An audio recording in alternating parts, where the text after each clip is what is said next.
Assalamualaikum warahmatullahi wabarakatuh. Halo, apa kabar teman-teman semuanya? Bertemu lagi di pertemuan kedua dalam mata kuliah Hukum Pidana. Jadi, kita akan melanjutkan materi di pertemuan kemarin yang pertama, yaitu yang belum sempat dibahas mengenai fungsi hukum pidana. Jadi, fungsi hukum pidana ini dibagi menjadi dua, yaitu fungsi secara umum dan fungsi khusus. Bedanya apa? Kalau fungsi umum itu mengatur hidup kemasyarakatan atau menyelenggarakan tata dalam masyarakat, jadi memang fungsi yang bisa dilihat secara umum. Sedangkan fungsi yang secara khusus itu lebih spesifik lagi, yaitu fungsi dari hukum pidana melindungi kepentingan hukum seperti nyawa, harta, benda, kemerdekaan, kehormatan. Jadi contohnya seperti di dalam hukum pidana kalau berkaitan dengan nyawa, pembunuhan, harta benda, itu mungkin pencurian, perampokan, dan lain sebagainya yang ada kaitannya dengan harta benda, sedangkan kemerdekaan mungkin dirampas kemerdekaannya bisa diculik, ataupun yang terakhir itu mengenai kehormatannya. Di sini juga bisa dengan perbuatan asusila seperti pemerkosaan. Nah, sebenarnya hukum pidana ini fungsi yang sesungguhnya itu dikatakan sebagai social control. Apa itu? Fungsi hukum pidana yang subsidiar. Artinya di sini hukum pidana itu dilakukan apabila usaha yang lainnya itu kurang memadai atau bisa dikatakan sebagai ultimum remedium. Ultimum remedium atau obat terakhir. Jadi diharapkan sebenarnya suatu perbuatan kalau terjadi permasalahan atau kejahatan itu bisa diselesaikan. Sedangkan di sini jalur hukum atau jalur pidana merupakan obat terakhir atau jalan terakhir jika semua solusinya itu sudah ditempuh tapi tidak ada solusi, sehingga jalan terakhirnya yaitu menggunakan fungsi hukum pidana, obat terakhir atau ultimum remedium. Sampai sini saya lanjutkan mengenai kaitannya ilmu hukum pidana dan kriminologi. Jadi, apa perbedaan antara ilmu hukum pidana dengan kriminologi? Ilmu pengetahuan hukum pidana itu memberikan keterangan tentang hukum pidana yang berlaku. Jadi di sini ilmu hukum pidana mempelajari norma-norma atau aturan-aturan. Nah, kalau objek dari kriminologi itu kejahatan sebagai gejala masyarakat atau sosial fenomena. Jadi fenomena masyarakat yang mempelajari sebab-sebab dari kejahatan. Jadi tidak hanya mempelajari ilmu hukum berkaitan dengan perbuatan, akan tetapi juga harus memahami gejala-gejala kehidupan manusia. Sehingga di sini antara ilmu hukum pidana dengan kriminologi itu sangat erat kaitannya. Kalau yang kriminologi itu belajar tentang ilmu yang ada di gejala-gejala masyarakat, mempelajari sebab dari kejahatan, sedangkan ilmu hukumnya itu mempelajari norma atau aturan dari kejahatan yang timbul tersebut. Jadi kalau kriminologi itu sebab-sebabnya orang melakukan kejahatan, sedangkan ilmu hukum pidana itu ketika orang sudah melakukan perbuatan, bagaimana aturannya, bagaimana norma-norma diaturnya di mana, seperti itu. Lanjut, mengenai sumber hukum pidana Indonesia. Mungkin di sini teman-teman mahasiswa sudah paham ya mengenai sumber hukum tertulis dan sumber hukum yang tidak tertulis. Bisa dikatakan kalau di sini sumber hukum tertulis merupakan sumber yang utama. Jelas di dalam hukum pidana ini sumber tertulisnya itu yang kemarin kita bahas, yang ada yang namanya KUHP, Kitab Undang-Undang Hukum Pidana, atau bisa disebut WVS. Apa itu artinya? Wetboek van Strafrecht voor Nederland Indie. Jadi si KUHP ini atau WVS ini mulai berlaku di Indonesia ini pada tanggal 1 Januari tahun 1918. Jadi KUHP itu merupakan terjemahan atau kopi atau turunannya dari WVS itu. Jadi kalau KUHP itu merupakan ya terjemahan dari bahasa Belanda dari WVS tersebut. KUHP yang sekarang berlaku setelah proklamasi kemerdekaan itu mendapat perubahan-perubahan yang penting. Yang pertama, pada Undang-Undang Nomor 1 Tahun 1946, di sini di pasal 1 dikatakan dengan menyimpang seperlunya dari Peraturan Presiden Republik Indonesia tertanggal 10 Oktober 1945 Nomor 2, itu menetapkan bahwa peraturan hukum pidana yang sekarang berlaku ialah peraturan-peraturan hukum pidana yang ada pada tanggal 8 Maret 1942. Ini berarti bahwa teks resmi yang sah untuk KUHP kita adalah bahasa Belanda itu tadi. Jadi kan memang KUHP itu merupakan terjemahan dari WVS tersebut. Oke, sekarang kita masuk ke bagian umum dan bagian khusus. Mungkin di sini tadi saya sumber hukum pidana yang tertulis KUHP itu selain KUHP itu ada yang sumber hukum pidana lainnya itu hukum adat. Mungkin di sini saya tidak menjelaskan lebih dalam ya mengenai sumber hukum pidana adat. Karena di sini juga ada hukum pidana adat yang beberapa daerah itu harus diperhatikan atau masih berlaku. Contohnya di Bali, itu hukum adatnya masih kuat. Itu juga mungkin beberapa contoh dari sumber hukum pidana adat.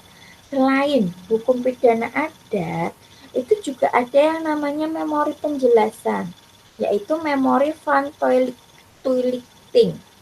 Jadi di sini ada dalam buku pelajaran hukum pidana itu disebut yang namanya MVT.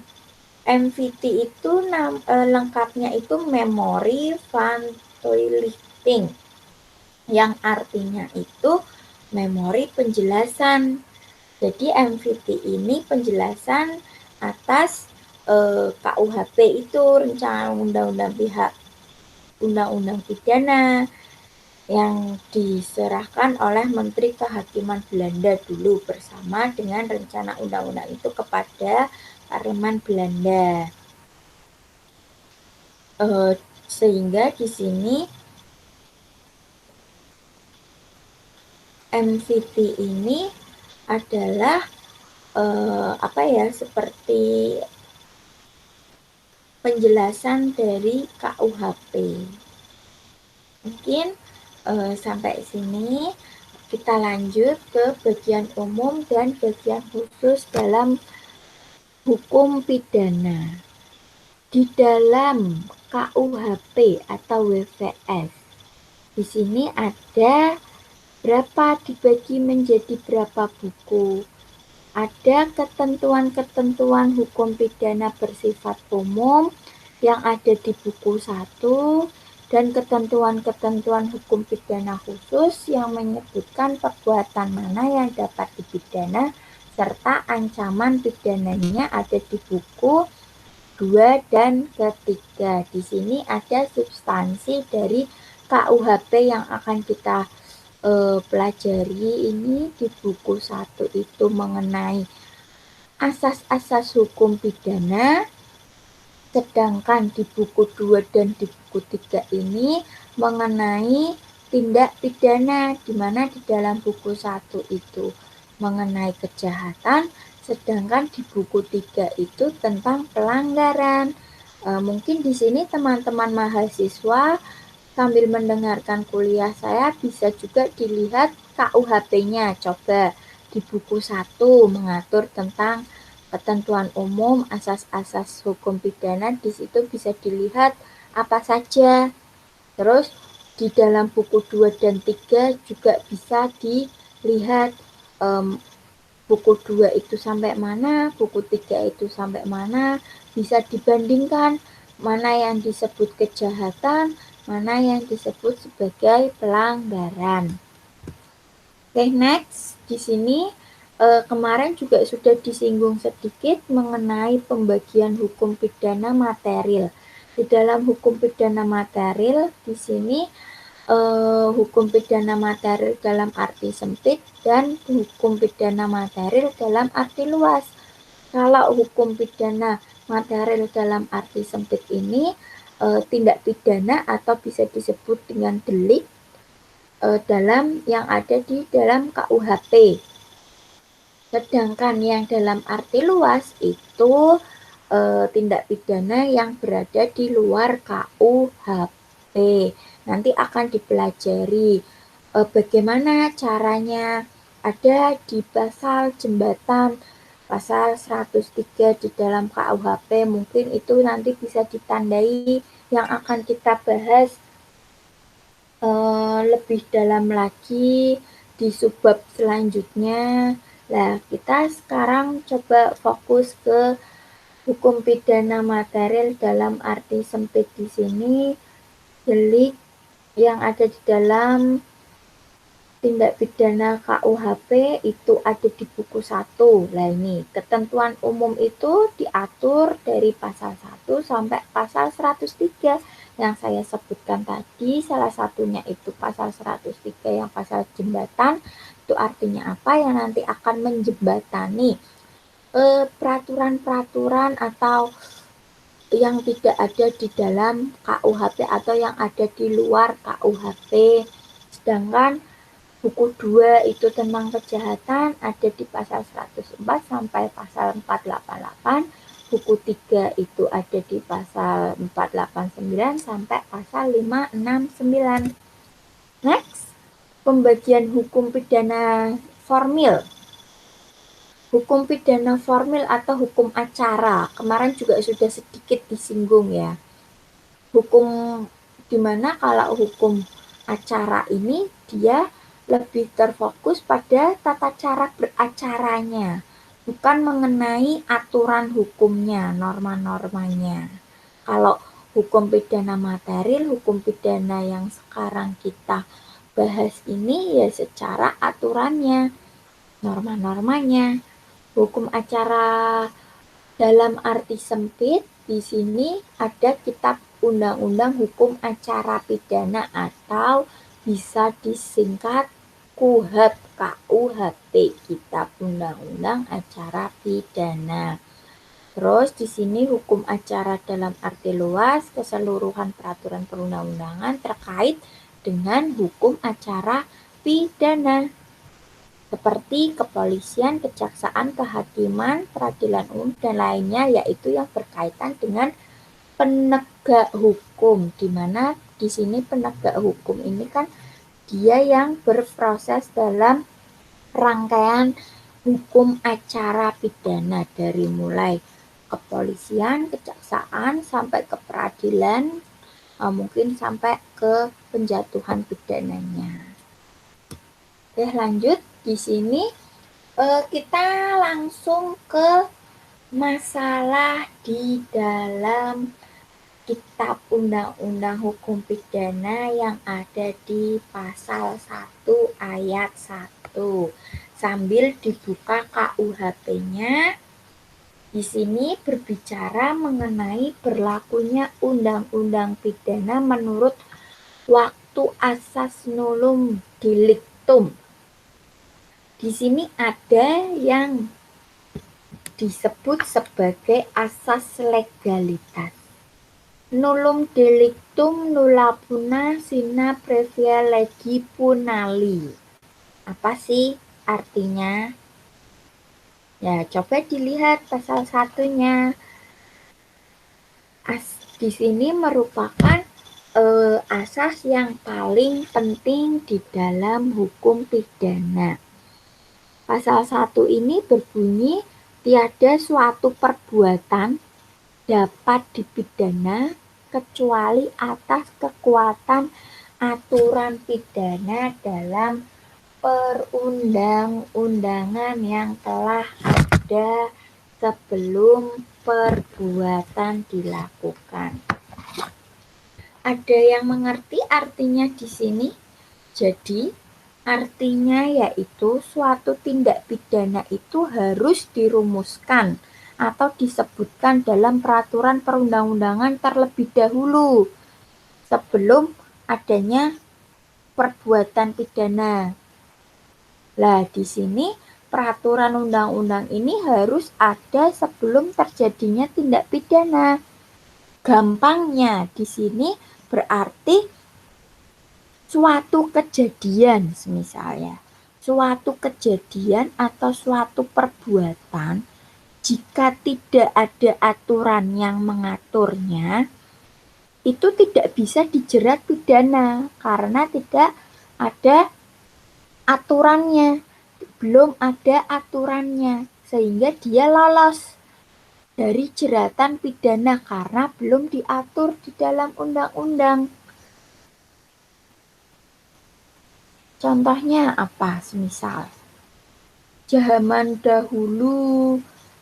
dahulu mungkin belum ada pas teknologi belum marak seperti sekarang, teknologi belum berkembang, belum ada yang namanya misal undang-undang tentang ITE.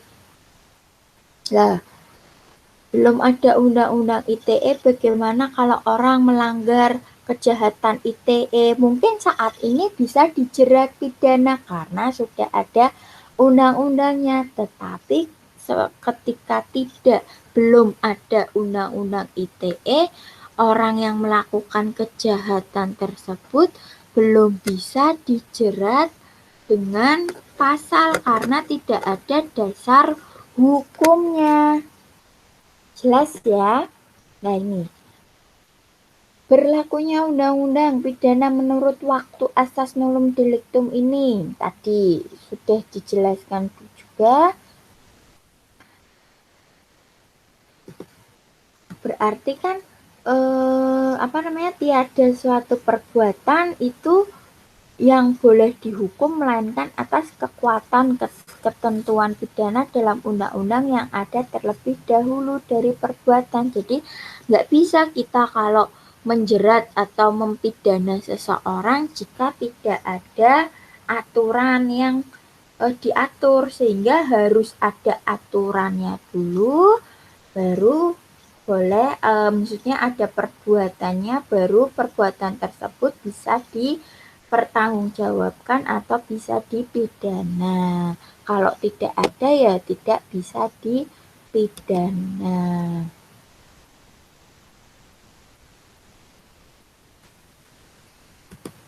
Nah, menurutnya Anselm von Forbes, seorang sarjana hukum pidana Jerman itu merumuskan asas legalitas secara mantap dalam bahasa Latin, yaitu ya tadi nullum puna sine legi, nullum puna sine crime, nullum crime sine puna legali. Apa itu artinya?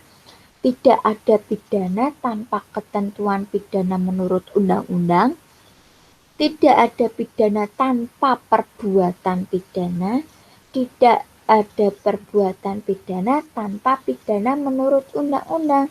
Jadi rumusan tersebut juga dirangkum dalam satu kalimat yang tadi, nullum delictum nulla puna sine previa legi punali, yang artinya tidak ada perbuatan pidana, tidak ada pidana tanpa ketentuan undang-undang terlebih dahulu.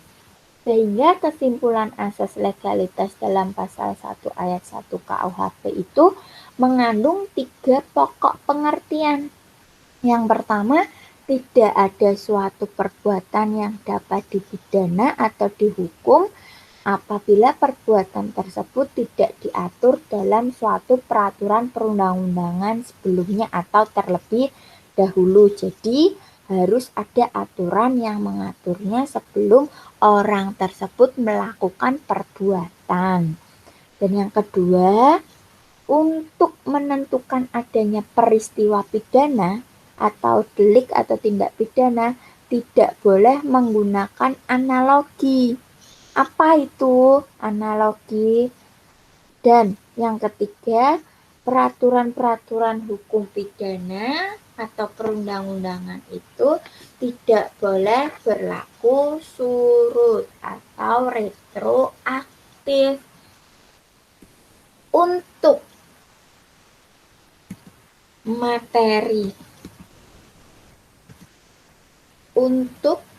materi mengenai analogi dan tidak boleh berlaku surut mungkin akan lebih jelas lagi kita bahas di pertemuan yang ketiga. Jelas ya, jadi nanti kita di pertemuan yang ketiga akan kita pertajam lagi mengenai pasal 1 ayat 2. Nah, ini kita lanjut lagi di dalam tujuan asas legalitas ini.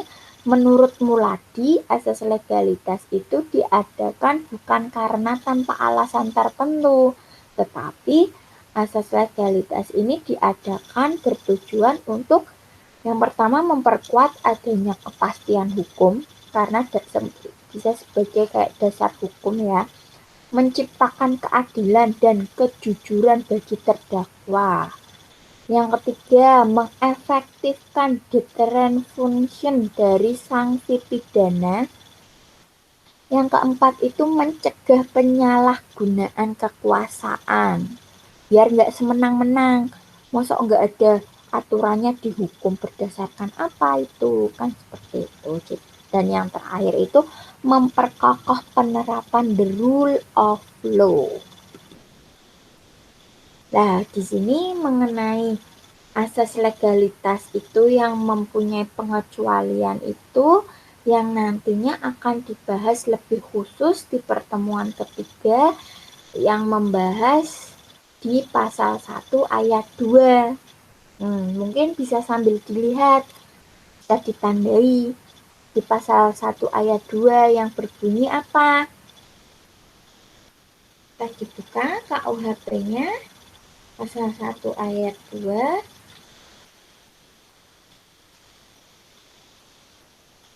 Jika terjadi atau di sini pasal 1 ayat 2, jika sesudah perbuatan dilakukan ada perubahan dalam perundang-undangan, dipakai aturan yang paling ringan bagi terdakwa.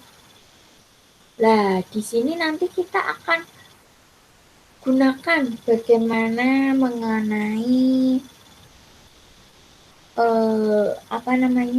hal-hal yang seperti itu akan dibahas di pertemuan ketiga selanjutnya Mungkin saya harap di pertemuan satu ini teman-teman mahasiswa sudah paham. Jika belum ada atau masih ada yang mau ditanyakan, juga bisa tanya langsung ke saya, bisa diskusi ya. Oke, untuk itu saya rasa di pertemuan kedua ini selesai. Sampai sini saya ucapkan terima kasih. Wassalamualaikum warahmatullahi wabarakatuh.